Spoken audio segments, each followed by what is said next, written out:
भगवान श्री कृष्ण की प्रसन्नता के लिए बार बार भक्त कथाओं का सेवन हमें करना चाहिए, अवश्य करना चाहिए, जिससे भगवान की प्रसन्नता हमें सहज प्राप्त होती है।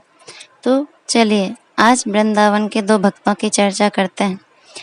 वृंदावन में एक भक्त खुद को श्याम सुंदर की सखी मानकर भगवान की सेवा करते थे। तो सर्वोत्तम भाव है सखी भाव, गोपी भाव। तो वे सेवा की साधना में बहुत ऊंचे उठ गए थे, उच्च कोटि के साधक थे। एक दिन की बात है कि राधा कुंड में जल विहार की लीला चल रही थी। वो मानसी सेवा में थे, ध्यान लगाए हुए बैठे थे। लीला होते होते श्री प्रिया जी के कानों का कुंडल जल में गिर गया।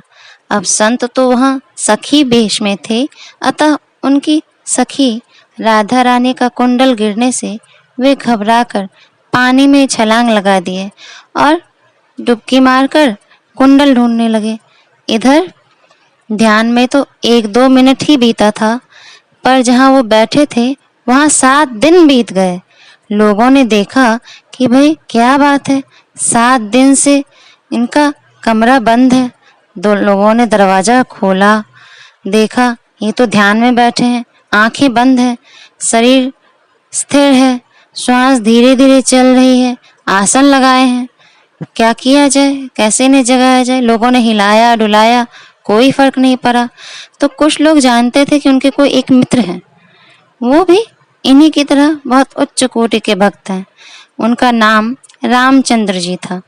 तो लोगों ने उनके उन मित्र को समाचार पहुंचाया और उनके वो मित्र आए। उन्होंने देखा, देखते ही समझ गए कि यहाँ तो कुंडल की खोज चल रही है। बस चट से वे भी उन्हीं के बगल में बैठ गए और ध्यान में वहीं पहुंच गए जहां उनके मित्र कुंडल खोज रहे थे। तो उन्होंने देखा कि कुंडल तो कमल की जड़ में छिपा हुआ है और ये कब से इधर उधर ढूंढ रहे हैं। तो उन्होंने कुंडल उठाया और उठाकर उनके हाथ में दे दिया। कुंडल पाकर इन्होंने उन्हें लाडली जी के कानों में पहना दिया।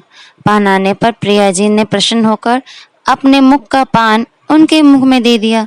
अब पान तो ध्यान में दिया था, उसी समय उनकी आंखें खुली, ध्यान से वो जागे, देखते हैं मुंह पान से भरा है। दोनों मित्र हंसने लगे। अब लोगों को तो कुछ समझ में आया ही नहीं, केवल इतना ही देखा कि भाई 7 दिन से बैठे हैं और 7 दिन बाद जब उठे तो पान चबाते हुए उठे। सबके आश्चर्य की सीमा न रही कि भाई ऐसे कैसे हो सकता है, क्या 7 दिन से मुंह में पान रखा रहेगा, ये कैसी लीला है। तो ये अद्भुत सेवा होती है, अद्भुत भावना होती है जब हम मानसी सेवा करते हैं। और जब मानसी सेवा सिद्ध हो जाती है तो फिर हमें प्रत्यक्ष की फीलिंग होती है। कई बार भगवत कृपा से वो सेवा सिद्ध हो जाए तो उसकी अनुभूति हो जाती है, प्रत्यक्ष का अनुभव होता है। तो ऐसे भक्तों की कथा भी बहुत लाभदायक है। इससे हमारा अंतःकरण शुद्ध होता है, इससे हमारी सेवा में, हमारी साधना में वृद्धि होती है। इसलिए ऐसे भक्तों की कथा अवश्य सुनना चाहिए और सुनकर उसका चिंतन करना चाहिए, ध्यान करना चाहिए कि कब वो दिन आएगा जब हमारी भी वही अवस्था होगी। तो आपको अगर ये वीडियो पसंद आए तो लाइक अवश्य करें, इसे शेयर करें, कमेंट में राधे राधे लिखें और इस वीडियो के नीचे सब्सक्राइब बटन पर क्लिक जरूर कर दें। दिल से कहिए राधे राधे।